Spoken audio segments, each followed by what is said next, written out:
बिस्मिल्लाहिर्रहमानिर्रहीम। अस्सलाम वालेकुम। मेरा नाम है मोहम्मद अम्मार रज़ा शाह। आज का जो हमारा टॉपिक है वो बेसिकली हम उसमें यूजेस पढ़ेंगे ओस्मोसिस के। पहले हम पिछले सेशन में पढ़ा है कि ओस्मोसिस है क्या, सॉल्यूशंस की टाइप्स कितनी हैं और किस सॉल्यूशन का एनिमल और प्लांट सेल पे कैसा इफ़ेक्ट है। इन चीज़ों को हमने पढ़ लिया। अब हम इनकी बेसिकली एप्लीकेशंस पढ़ेंगे कि कौन कौन सी एप्लीकेशंस हैं या कहाँ कहाँ पे ये जो प्रोसेस है ओस्मोसिस का कहाँ कहाँ पे एप्लीकेबल है। तो बेसिकली जो तीन मेजर कंसेप्ट आज हम पढ़ेंगे वो हमारे पास हैं कि how stomata open and close. Stomata open कैसे होते हैं और स्टोमेटा जो हैं ये बंद कैसे होते हैं। ऑब्वियसली हम ये भी डिस्कस पहले करेंगे कि स्टोमेटा है क्या, बाद में उसकी ओपनिंग और क्लोजिंग को देखेंगे। दूसरा कंसेप्ट जो यहाँ पे हम देखेंगे या दूसरा हमारा जो की पॉइंट मेजर पॉइंट होगा वो ये है कि हमारे पास सेमी परमिएबल मेम्ब्रेन जो है उसका इस्तेमाल क्या है। तो use of semi permeable membrane. तो हम जानते हैं कि सेमी परमिएबल मेम्ब्रेन एक ऐसी मेम्ब्रेन होती है जो कि अपने में से कुछ चीज़ों को गुजरने की इजाज़त देती है और कुछ चीज़ों को गुजरने की इजाज़त नहीं देती। तीसरा जो आज हम यहाँ पे मेजर कंसेप्ट पढ़ेंगे या की पॉइंट पढ़ेंगे वो बेसिकली एक प्रोसेस है जिसे हम फिल्ट्रेशन कहते हैं, जिसकी वजह से वाटर के किसी भी चीज़ के मॉलिक्यूल जो हैं या हम कह सकते हैं सल्यूट के मॉलिक्यूल्स जो कि छोटे छोटे होंगे, स्मॉल साइज़ के होंगे, वो मूव करते हैं सेमी परमिएबल मेम्ब्रेन के थ्रू। ठीक है, तो इसको स्टार्ट करने से पहले मैं आपको कुछ चीज़ें बता दूं कि हमने जब इस यानी पूरे सेशन को स्टार्ट किया था passage of molecules across a semi permeable membrane को, कि मेम्ब्रेन के थ्रू जो है मॉलिक्यूल्स की मूवमेंट कैसे कैसे होती है। तो उसके लिए हमने ट्रांसपोर्ट के कुछ मैकेनिज़्म पढ़े थे। ट्रांसपोर्ट किसे कहते हैं, किसी भी चीज़ का एक जगह से दूसरी जगह जाना, उसे हम क्या कहेंगे, ट्रांसपोर्ट। तो ट्रांसपोर्ट के हमने कुछ मैकेनिज़्म पढ़े थे जिसमें से सबसे पहला हमने पढ़ा था डिफ्यूजन। इसमें मूवमेंट हो रही थी किसकी, मूवमेंट थी किसकी, गैस के मॉलिक्यूल्स की और सॉलिड के मॉलिक्यूल्स की, from high concentration to low concentration. और अगर तो ये डिफ्यूजन प्रोटीन करवा रही थी तो इसी प्रोसेस को हमने फैसिलिटेटेड डिफ्यूजन कह दिया था, फैसिलिटेटेड डिफ्यूजन। इसके बाद हमने पढ़ा ओस्मोसिस, ओस्मोसिस जो कि पिछले सेशंस में अच्छी तरह से हमने क्लियर कर लिया। उसके बाद वाटर बैलेंस प्रॉब्लम्स वगैरह पढ़ी। जो मेन हमने अब चौथा जो यहाँ पे प्रोसेस पढ़ना है वो आज हमने यहाँ पे कवर करना है, जिसे हमने फिल्ट्रेशन कहा है, फिल्ट्रेशन। ठीक है, तो ये चार प्रोसेस बेसिकली इस्तेमाल होते हैं जिनके अंदर एनर्जी यूज़ नहीं होती। मॉलिक्यूल्स की मूवमेंट के लिए इन प्रोसेसेस को एनर्जी यूज़ नहीं करना पड़ती, तो नो एनर्जी रिक्वायर्ड। तो ऐसी हम कह सकते हैं प्रोसेसेस या ऐसी ट्रांसपोर्ट मॉलिक्यूल्स की जिसमें एनर्जी इस्तेमाल ना हो, एनर्जी की ज़रूरत ना हो, हम उन ट्रांसपोर्ट को कहते हैं पैसिव ट्रांसपोर्ट। पैसिव का मतलब खुद ब खुद, तो मॉलिक्यूल्स खुद ब खुद बगैर एनर्जी के मूव करते हैं, तो इस ट्रांसपोर्ट को हम कहते हैं पैसिव ट्रांसपोर्ट। और पैसिव ट्रांसपोर्ट में एनर्जी की कोई ज़रूरत नहीं है, नो नीड ऑफ एनर्जी, के एनर्जी की बिल्कुल भी ज़रूरत नहीं है मॉलिक्यूल्स को मूव करवाने के लिए। मॉलिक्यूल्स खुद ब खुद ही मूव करते जाएंगे। हाँ, फैसिलिटेटेड डिफ्यूजन में प्रोटीन्स उनको मूव करवाएंगे लेकिन एनर्जी को यूज़ नहीं करेंगे। तो चलिए आज के जो हमारे बेसिक की पॉइंट्स हैं उनकी तरफ हम मूव ऑन करते हैं। तो पहला पॉइंट है कि स्टोमेटा ओपन कैसे होते हैं और क्लोज कैसे होते हैं। तो स्टोमेटा जो है बेसिकली ओपनिंग्स हैं, सुराख हैं किसके अंदर, पत्ते के अंदर। ठीक है, पत्ते के अंदर छोटे छोटे सुराख होते हैं जिन्हें हम स्टोमेटा कहते हैं। किस तरह के दिखते हैं वो अभी हम यहाँ पे डिस्कस कर लेते हैं। ज़्यादातर पत्ते की निचली साइड पे होते हैं। फ़र्ज़ करें ये हमारे पास एक पत्ता है,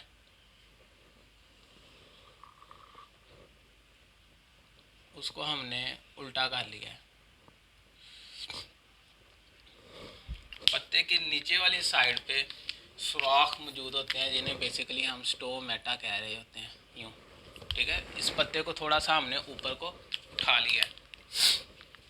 अगर इसको हम बड़ा करके देखें, फ़र्ज़ करें हम इतने एरिया को बड़ा करते हैं, माइक्रोस्कोप के ज़रिए देखते हैं इतने एरिया को, तो ये हमें कुछ यूं दिखाई देगा कि यहाँ पे हमारे पास लेयर होगी सबसे ऊपर वाली, तो डर्मस हम कहते हैं स्किन को। ठीक है, और एपी हम कहते हैं ऊपर को। तो सबसे ऊपर वाली जो लेयर होती है उसे हम क्या कहेंगे, अपर एपिडर्मस। तो कुछ इस तरह से ये हमारे पास सेल्स की बनी है और इन सेल्स को कहेंगे अपर एपिडर्मल सेल्स, और इस लेयर को कहेंगे अपर एपिडर्मस। तो एपिडर्मस सबसे ऊपर वाली लेयर जो है या सबसे बाहर वाली जो लेयर है उसे हम क्या कहते हैं, एपिडर्मस। उसके अलावा ये तो पत्ते के ऊपर वाली लेयर होगी, तो इसका मतलब पत्ते के नीचे भी लेयर होगी, उसे हम कहते हैं लोअर एपिडर्मस। तो यहाँ पे हमारे पास पत्ते के नीचे भी लेयर मौजूद होगी जिसे हम कहेंगे लोअर एपिडर्मस, यूँ। ठीक है, तो यहाँ पे एक सेल, और मैंने कहा यहाँ पे ना जो इसकी लोअर एपिडर्मस है, यानी लोअर एपिडर्मल सेल्स में ख़ास किस्म के सेल्स होंगे, यूँ, जो मैंने यहाँ पे रेड कलर में शो कर दिए हैं। इनको हम कहते हैं गार्ड सेल्स। अब गार्ड सेल्स को भी बाद में पढ़ा करके देखते हैं कि बेसिकली गार्ड सेल्स का काम क्या है और ये दिखते किस तरह के हैं। नीचे वाली जो एपिडर्मल सेल्स हैं, लोअर एपिडर्मल सेल्स, उनमें गार्ड सेल्स मौजूद होंगे, यूँ, और फिर से वो घेरे हुए होंगे एपिडर्मल सेल्स ने। ठीक है, तो ये हमारे पास देखा जाए तो ये हमारे पास एक पत्ते की बेसिकली एक लेयर आ गई है। अब इसके अंदर जो है ना, ये अपर एपिडर्मल सेल्स के नीचे, या हम कह सकते हैं पत्ते के अंदर ख़ास किस्म के सेल्स होते हैं जिनके अंदर क्लोरोफिल मौजूद होता है, यूँ। इसीलिए मैंने ग्रीन कलर में शो कर रहा हूँ। इन सेल्स के अंदर बेसिकली फोटोसिंथेसिस हो रही होती है। ये हमारे पास मेसोफिल सेल्स आ गए, तो यूँ ये इसको घेरे हुए होंगे अंदर से। यहाँ आप कह सकते हैं कि ये हमारे पास जो अपर एपिडर्मस है उसके नीचे है, और यहाँ अपर और लोअर एपिडर्मस के दरमियान में आप कह सकते हैं। ये भी यहाँ पे मेसोफिल सेल हैं जिन्हें स्पंजी मेसोफिल सेल कहते हैं, जो कि गोल गोल हैं। इसी तरह लोअर एपिडर्मस के ऊपर भी सेल्स होंगे, कौन से, मेसोफिल सेल्स। तो ये बेसिकली आप अब एनाटॉमी देख रहे हैं लीफ की, कि लीफ अंदर से आपको किस तरह से दिखाई देता है। अब इसके ऊपर जो है ना एक और ख़ास किस्म की लेयर मौजूद होती है पत्ते के ऊपर, जिसको हम क्यूटिकल कहते हैं, यूँ, वैक्सी लेयर होती है। इस वैक्सी लेयर को हम क्यूटिकल कह देते हैं। तो ये बेसिकली हमारे पास स्ट्रक्चर आ गया, इंटरनल स्ट्रक्चर आ गया लीफ का। अब इनको हम एक दफ़ा कर दें लेबल पे, तो ये हमारे पास अपर एपिडर्मस है। ठीक है, अपर एपिडर्मस इस पूरी लेयर को कहने हैं, और ये सेल्स क्या कहलाएंगे, एपिडर्मल सेल्स। और ये लोअर एपिडर्मल सेल जो कि एक लेयर बना रहे हैं जिसे हम कहेंगे लोअर एपिडर्मस। उसके अलावा ये हमारे पास मेसोफिल सेल्स हैं, ये जो ग्रीन कलर में यहाँ पे शो किए हैं, तो ये भी हमारे पास मेसोफिल सेल हैं, और ये भी हमारे पास मेसोफिल सेल्स हैं। Mesophyll cells. इसी तरह ये जो रेड कलर में शो किए हैं इनको हम कहते हैं गार्ड सेल्स। इन्हें क्या कहते हैं? Guard cells. तो गार्ड का मतलब होता है हिफाजत करना। क्यों इन्हें गार्ड सेल्स कहते हैं वो भी हम डिस्कस करते हैं। अब याद रखिएगा कि जो फोटोसिंथेसिस का रिएक्शन होता है वो मेसोफिल सेल के अंदर होता है और गार्ड सेल्स के अंदर होता है। यानी इन दो ख़ास किस्म के सेल्स के अंदर फोटोसिंथेसिस का रिएक्शन होता है। ठीक है, यानी फोटोसिंथेसिस का रिएक्शन आपने छोटे होते पढ़ा होगा, 6CO2, 6 फिर पानी के मालिक्यूल, और इनके रिएक्शन की वजह से यानी क्लोरोफिल लाइट को कैप्चर करता है, लाइट की एनर्जी जो है उसको पकड़ा जाता है। तो ये आपने छोटे होते रिएक्शन पढ़ा हुआ है 6-7 क्लास में। नहीं पढ़ा तो मैं बता रहा हूँ, 6 कार्बन डाइऑक्साइड के मालिक्यूल, 6 पानी के मालिक्यूल, और हमारे पास एक ग्लूकोज का मालिक्यूल बनता है C6H12O6, और साथ में हमारे पास ऑक्सीजन रिलीज होती है। ठीक है, तो बेसिकली ये जो ग्लूकोज है ये खुराक है, ये हमारे पास क्या है? खुराक है। तो इस खुराक को या इस ग्लूकोज के मॉलिक्यूल्स को कौन बना रहे हैं? मेसोफिल सेल और गार्ड सेल्स। क्यों? क्योंकि इन दोनों के अंदर ही क्लोरोफिल जो है मौजूद है। ठीक है, अच्छा बेसिकली हमारा टॉपिक ये नहीं है, हमारा टॉपिक ये था कि स्टोमेटा ओपन कैसे होते हैं और क्लोज कैसे होते हैं। उसके लिए आपको ये अनाटमी बताना बहुत ज़रूरी था। तो गार्ड सेल्स जो है ना, यहाँ पे हमारे पास बेसिकली वो इम्पोर्टेंस के यहाँ मिला, यानी कि इस लेक्चर के लिए स्टोमेटा के ओपन और क्लोज होने के लिए। तो इसको हम थोड़ा सा बड़ा करके देख लेते हैं। गार्ड सेल्स को यहाँ से लेके इस एरिया को थोड़ा सा हम बड़ा कर लेते हैं। ये लें, अब ये हमारे पास एपिडर्मल सेल हैं, ये भी हमारे पास एपिडर्मल सेल हैं, और यहाँ पे गार्ड सेल मौजूद हैं। इसी तरह इस साइड पे भी एपिडर्मल सेल मौजूद है। तो इसको हमने इतने एरिया को बड़ा कर लिया। अब होगा कि आगे, क्योंकि गार्ड सेल में क्या हो रही है? फोटोसिंथेसिस। कब? जब लाइट मौजूद होगी दिन के वक्त। तो दिन के वक्त फोटोसिंथेसिस हो रही है गार्ड सेल्स में। इसका मतलब ग्लूकोज की अमाउंट गार्ड सेल में क्या हो गई? ज़्यादा। या आप कह सकते हैं सल्यूट की तादाद जो है गार्ड सेल्स में क्या हो गई है? ज़्यादा। तो जैसे ही सल्यूट की तादाद ज़्यादा होगी गार्ड सेल में, तो हम कहेंगे गार्ड सेल इस वक्त क्या हो गए हैं? हमारे पास हाइपरटोनिक हो गए हैं, यानी इनमें सल्यूट की तादाद क्या हो गई है? ज़्यादा। और हाइपर सल्यूट इस केस में क्या है? हमारे पास ग्लूकोज है।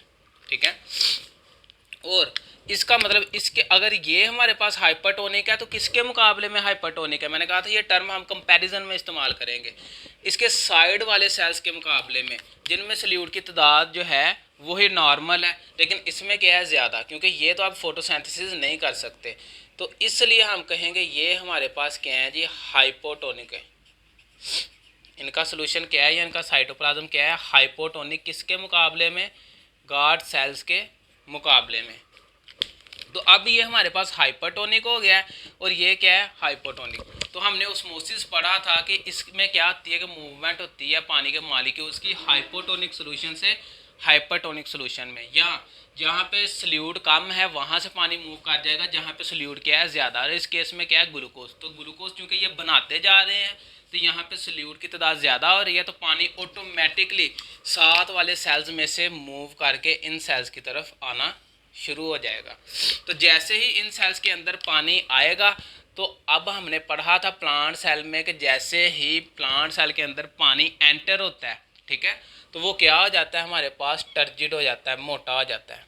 तो जैसे ही ये टर्जिड होंगे, इनकी शेप जो है एक लोबिया की तरह हो जाएगी, या आप कह सकते हैं एक किडनी की तरह हो जाएगी, गुर्दे की तरह या लोबिया की तरह। और ये दोनों सेल्स जो हैं इस तरह हो जाएंगे, किडनी शेप। तो जैसे ही ये लोबिया की शेप जो है बीन शेप हो जाएंगे, तो इनके दरमियान एक सुराख खाली बच जाएगा। ठीक है, इन गार्ड सेल्स के अंदर जैसे ही पानी जाएगा, ये क्या करेंगे? फूल जाएंगे, और जैसे ही फूलेंगे इनकी शक्ल जो है किडनी की तरह हो जाएगी या लोबिया की तरह हो जाएगी, और इनके दरमियान जो है खाली सुराख बच जाएगा। बेसिकली इसी सुराख को हम स्टोमेटा कहते हैं।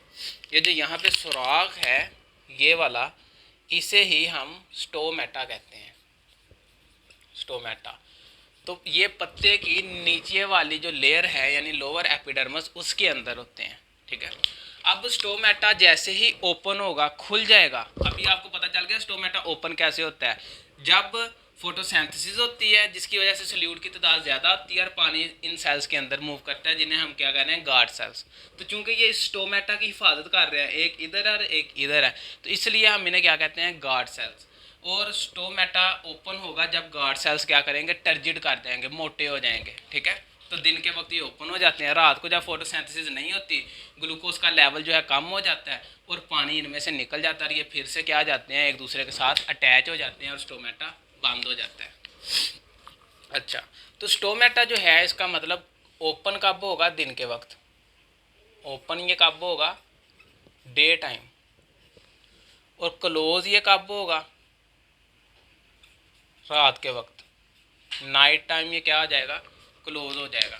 और जब ये ओपन होगा तो प्लांट क्या करेगा कि ऑक्सीजन जो है इसके ज़रिए बाहर निकाल लेगा, ऑक्सीजन ये जो फोटोसिंथेसिस में बन रही थी, और इसे जो CO2 चाहिए, कार्बन डाइऑक्साइड चाहिए फोटोसिंथेसिस के लिए, वो इसी सुराख के थ्रू पत्ते के अंदर लेके जाएगा। और इसी को गार्ड सेल्स भी इस्तेमाल करेंगे और मेसोफिल सेल भी इस्तेमाल करेंगे और ग्लूकोज बनाएंगे, और जो ऑक्सीजन बनाएंगे वो इसी सुराख में से वो निकाल देंगे।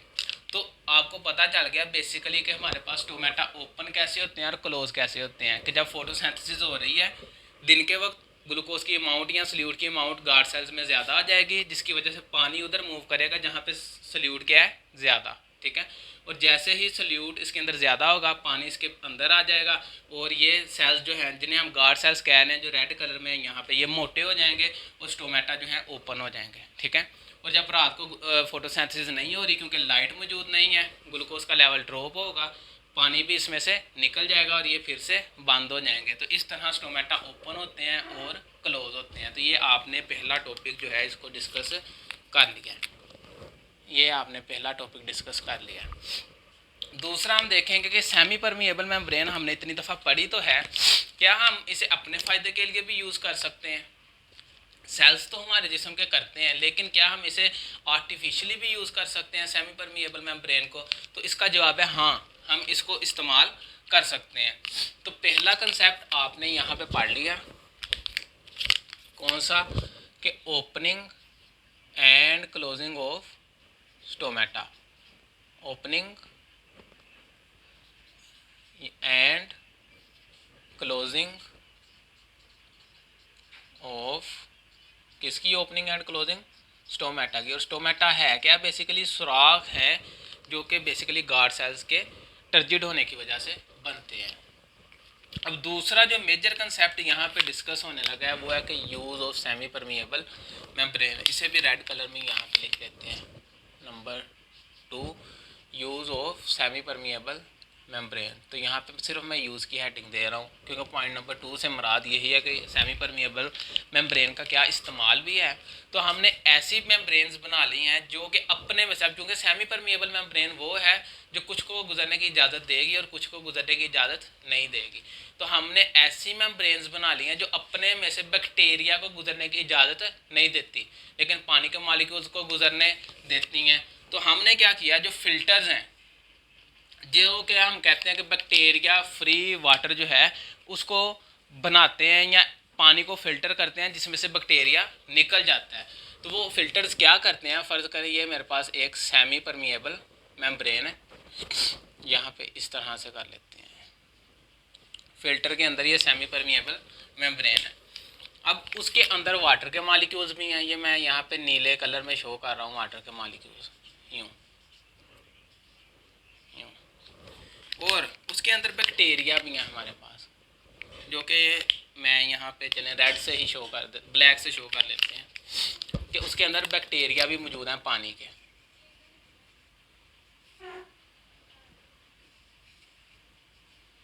ये यहाँ आप समझ लें एक गिलास है, ठीक है, उसको हमने फ़िल्टर करना है, उसके अंदर गिलास के अंदर पानी मौजूद है, उसको फ़िल्टर करना है जिसके अंदर बैक्टीरिया भी मौजूद है। तो हम क्या करेंगे, इस मेम्ब्रेन में से गुजारेंगे। ये मेम्ब्रेन क्या करती हैं कि अपने में से पानी के मॉलिक्यूल को तो गुजरने की इजाज़त दे देती हैं पानी के मालिक्यूल्स को गुजरने की इजाज़त दे देती हैं। ये पानी के मालिक्यूल्स इधर आ गए, लेकिन अपने में से बैक्टीरिया को गुजरने नहीं देंगी। तो बैक्टीरिया जो है इसी साइड पे रह जाएंगे, लेकिन पानी का मालिक्यूल मूव कर जाएंगे और हमारे पास साफ़ पानी आ जाएगा या बैक्टीरिया फ्री वाटर आ जाएगा, जिसे हम कहेंगे यह पानी फ़िल्टर हो गया। ये ख़ास किस्म के फ़िल्टर जो कि अपने में से बैक्टीरिया को गुजरने नहीं देते, उन्हें हम कहते हैं पोर्सिलेन फ़िल्टर्स। क्या कहते हैं? पोर्सिलेन फ़िल्टर्स, जो कि अपने में से बैक्टीरिया को गुजरने नहीं देते। या हम कह सकते हैं these are the filters that can remove bacteria from water, या that can filter bacteria from water, कि वो पानी को क्या करते हैं? फिल्टर कर देते हैं, साफ़ कर देते हैं। किससे? बैक्टीरिया से। तो यहाँ पे हमारे पास बैक्टीरिया अबंडेंट वाटर था, लेकिन यहाँ पे जो पानी आया वो बैक्टीरिया फ्री है, यानी उसमें बैक्टीरिया नहीं है। उसके अलावा हमने क्या किया कि सेमी परमिएबल मेम्ब्रेन को यूज़ हम करते हैं कि पानी में से नमक को अलहदा कर दें। ठीक है, पानी में से नमक को अलहदा कर दें। फ़र्ज़ कर लें इसी तरह यहाँ पे पानी भी है और नमक भी मौजूद है। ठीक है, अब इसमें से जब पानी गुजरेगा तो ये मेम्ब्रेन पानी को तो गुजरने देगी, लेकिन अपने में से नमक को गुजरने नहीं देगी। ठीक है, अब चूँकि हमने कहा था नमक जो है जिधर जाएगा पानी भी उधर जाएगा, यानी जिधर सल्यूट जाएगा पानी भी उधर जाएगा। तो इसको हमने कहा था ओस्मोसिस। लेकिन अब हम क्या कर रहे हैं? पानी को निकाल रहे हैं किस में से? नमक में से, अलहदा कर रहे हैं, उल्टा काम कर रहे हैं, ओस्मोसिस के उलट कर रहे हैं। तो इसे हम कहेंगे रिवर्स ओस्मोसिस। तो ये जो हमारे पास सेमी परमिएबल मेम्ब्रेन्स हैं, ये रिवर्स ओस्मोसिस के लिए भी इस्तेमाल होती हैं। Reverse osmosis. तो रिवर्स ओस्मोसिस है क्या? कि आपने पानी में से साल्ट को अलहदा कर देना है। तो रिमूवल ऑफ साल्ट या सल्यूट फ्रॉम वाटर, के पानी में से आपने क्या करना है? अलहदा कर देना है किसको? साल्ट को। तो रिवर्स ओस्मोसिस में भी इस्तेमाल हो रहे हैं। और ये पोर्सिलेन फ़िल्टर्स हमने बना लिए हैं जो बैक्टीरिया को अपने में से गुजरने नहीं देते। तो बैक्टीरिया फ्री हमें वाटर भी मिल जाएगा और साल्ट फ्री वाटर भी मिल जाएगा, जिसे हम मीठा पानी भी कह सकते हैं। तीसरा जो मेजर पॉइंट है हमारे पास, दूसरा पॉइंट हो गया, तो तीसरा मेजर पॉइंट हमारे पास है फिल्ट्रेशन, जो कि बेसिकली प्रोसेस है किसका? मॉलिक्यूल्स की ट्रांसपोर्ट का, जिसमें एनर्जी इस्तेमाल नहीं होती। अब ये क्या होता है? तो ये सारे के सारे प्रोसेस जो है सेमी परमिएबल मेम्ब्रेन के थ्रू हो रहे हैं। तो ऑब्वियसली जो फिल्ट्रेशन है वो भी सेमी परमिएबल मेम्ब्रेन के थ्रू होगा। इसकी एग्जांपल जो है बहुत सिंपल सी, हमारे अंदर ना बहुत बारीक बारीक नालियाँ होती हैं। ठीक है, एक सेल के ऊपर मुश्तमिल। उन सेल्स की जो मेम्ब्रेन है वो सेमी परमिएबल मेम्ब्रेन के तौर पे इस्तेमाल होगी। उन बारीक बारीक नालियों को हम कैपिलरीज कहते हैं। यहाँ पे मैं रेड कलर से शो करने लगा हूँ। फ़र्ज़ करें ये हमारे पास खून की नालियाँ, ये खून की नाली है ये, और ये हमारे पास खून की एक नाली है। ये उसकी एक मेम्ब्रेन है, ये दूसरी मेम्ब्रेन है जो कि बहुत पतली है। तो ये मेम्ब्रेन जो है सेमी परमिएबल मेम्ब्रेन के तौर पे एक्ट करेगी, यानी कुछ चीज़ों को अपने में से गुजरने की इजाज़त देगी और कुछ को इजाज़त नहीं देगी। अब इसके अंदर खून है, ब्लड है, जो कि रेड कलर में ही हम शो करेंगे। ये इसके अंदर क्या है? ब्लड मौजूद है। अब ब्लड के अंदर स्मॉल मॉलिक्यूल्स भी मौजूद हैं, लार्ज मॉलिक्यूल भी मौजूद हैं। फ़र्ज़ करें ये लार्ज मॉलिक्यूल भी हैं जो मैंने ब्लू कलर में यहाँ पे शो कर दिया, और इसके अंदर स्मॉल मॉलिक्यूल्स भी मौजूद हैं जो ग्रीन कलर में यहाँ पे शो कर दिया।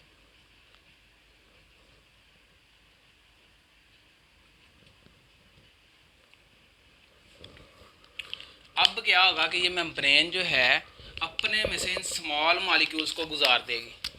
ये जो स्मॉल मॉलिक्यूल्स हैं इनको अपने में से गुजरने की इजाज़त दे देगी, लेकिन बड़े मॉलिक्यूल को गुजरने की इजाज़त नहीं देगी। सिर्फ छोटे मॉलिक्यूल्स को अपने में से गुजरने की इजाज़त देगी, जो मैंने यहाँ पे ग्रीन कलर में शो किए हैं। अब ये इसमें से कैसे निकलेंगे बाहर? वो प्रेशर की वजह से। और किसका प्रेशर? खून का। ठीक है। होता क्या है कि जैसे हमारे पास पाइप है पानी लगाने के लिए, हम उसे जितना आगे से ब्रीक करते जाएंगे उसका प्रेशर उतना ज़्यादा होता जाएगा। तो इसका मतलब जहाँ पे जगह कम होगी वहाँ पे प्रेशर क्या हो जाएगा, ज़्यादा होना शुरू हो जाएगा।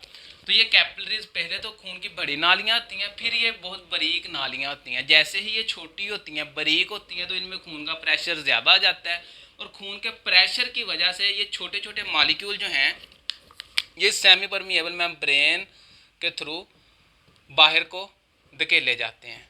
किसकी वजह से, प्रेशर की वजह से। तो चूंकि यहाँ पे खून है, ब्लड है, तो इस प्रेशर को हम कहते हैं ब्लड प्रेशर। क्या कहते हैं, ब्लड प्रेशर। तो मूवमेंट हुई किसकी, स्मॉल मॉलिक्यूल की with the help of blood pressure, ठीक है, थ्रू सेमी परमिएबल मेम्ब्रेन। तो फिल्ट्रेशन हमारे पास क्या हुई कि movement of small molecules through semi permeable membrane with the help of blood pressure, के ब्लड प्रेशर की मदद से छोटे छोटे मॉलिक्यूल्स की मूवमेंट सेमी परमिएबल मेम्ब्रेन के तरफ से या उसके अंदर से, उसे हम क्या कहते हैं, फिल्ट्रेशन। लेकिन लार्ज मॉलिक्यूल्स जो हैं वो इसमें से निकलेंगे नहीं। अब यहाँ पे ब्लड प्रेशर भी इस्तेमाल हो सकता है, और अगर आर्टिफिशियली हम देखें, जैसे हम केमिस्ट्री की लैब्स में अक्सर फिल्ट्रेशन करते हैं, ठीक है, तो उसमें हम क्या करते हैं कि वाटर को इस्तेमाल करते हैं, वाटर के प्रेशर को इस्तेमाल करते हैं। तो वाटर को हम हाइड्रा भी कहते हैं, और इस प्रेशर को कहेंगे हाइड्रोस्टैटिक प्रेशर। हाइड्रा का मतलब पानी और स्टैटिक का मतलब खड़े रहना। तो पानी जब खड़ा रहता है एक जगह पे तो ग्रेविटी उसको खींच रही है, ठीक है, उसकी वजह से जो प्रेशर बन रहा है उसे हम क्या कहते हैं, हाइड्रोस्टैटिक प्रेशर। जैसा कि हम फनल्स इस्तेमाल करते हैं,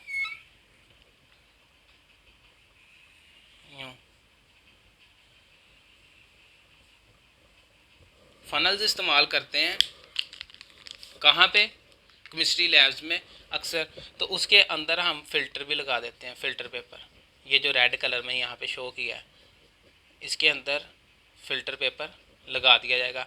अब ये फिल्टर पेपर अपने में से पानी को गुजरने देगा, लेकिन किसी और चीज़ को गुजरने नहीं देगा। तो जब हम इसके अंदर पानी को डालेंगे, अब पानी के अंदर फर्ज करें नमक भी है, चीनी भी है, ऐसी चीज़ें हैं, तो उनको मैं यहाँ पे ब्लैक कलर में शो कर रहा हूँ, ठीक है। तो होगा क्या कि ये ब्लैक कलर की जो चीज़ें हैं या जितनी भी इम्प्योरिटीज़ हैं वो ऊपर रह जाएंगी, लेकिन जो नीचे हमारे पास बीकर पड़ा होगा उसके अंदर पानी साफ आ जाएगा। तो इसके अंदर पानी के मॉलिक्यूल्स को क्या किया गया, धकेला गया है। किसकी वजह से, पानी के अपने ही प्रेशर की वजह से। तो उसे हम क्या कहते हैं, हाइड्रोस्टैटिक प्रेशर। और कौन पानी को खींच रहा है नीचे, ऑब्वियसली ग्रेविटी खींच रही है। तो फिल्ट्रेशन हमारे पास क्या है, अगर उसकी डेफिनेशन हम देखें तो मूवमेंट ऑफ मॉलिक्यूल्स, कौन से molecules, small molecules through a semi permeable membrane with the help of blood pressure or hydrostatic pressure is called filtration। तो बेटा ये आज का हमारा टॉपिक था जिसमें हमने 3 कंसेप्ट क्लियर किए हैं। तो नेक्स्ट सेशन में इंशाल्लाह हम एक्टिव ट्रांसपोर्ट पढ़ेंगे, एंडोसाइटोसिस पढ़ेंगे, एक्सोसाइटोसिस पढ़ेंगे। बहुत ही इंटरेस्टिंग टॉपिक है वो। तो अच्छी उम्मीदों के साथ इजाज़त लेता हूँ, अल्लाह हाफिज़। लेकिन याद रखिएगा, अगर आपके किसी दोस्त को जिसके पास वाईफाई की सहूलत नहीं है या उसे ये कंसेप्ट क्लियर नहीं है, तो काइंडली उसको ये कंसेप्ट क्लियर करवाएं। इससे आपको भी फ़ायदा है और उनको भी फ़ायदा है। और अगर किसी चीज़ की समझ नहीं आई, डिस्क्रिप्शन में मेरा व्हाट्सएप नंबर है, आप मुझसे वहाँ पे भी रब्ता कर सकते हैं, और कमेंट में भी आप मुझसे क्वेश्चन जो है वो क्लियर कर सकते हैं। तो अच्छी उम्मीदों के साथ इजाज़त लेता हूँ, अल्लाह हाफिज़।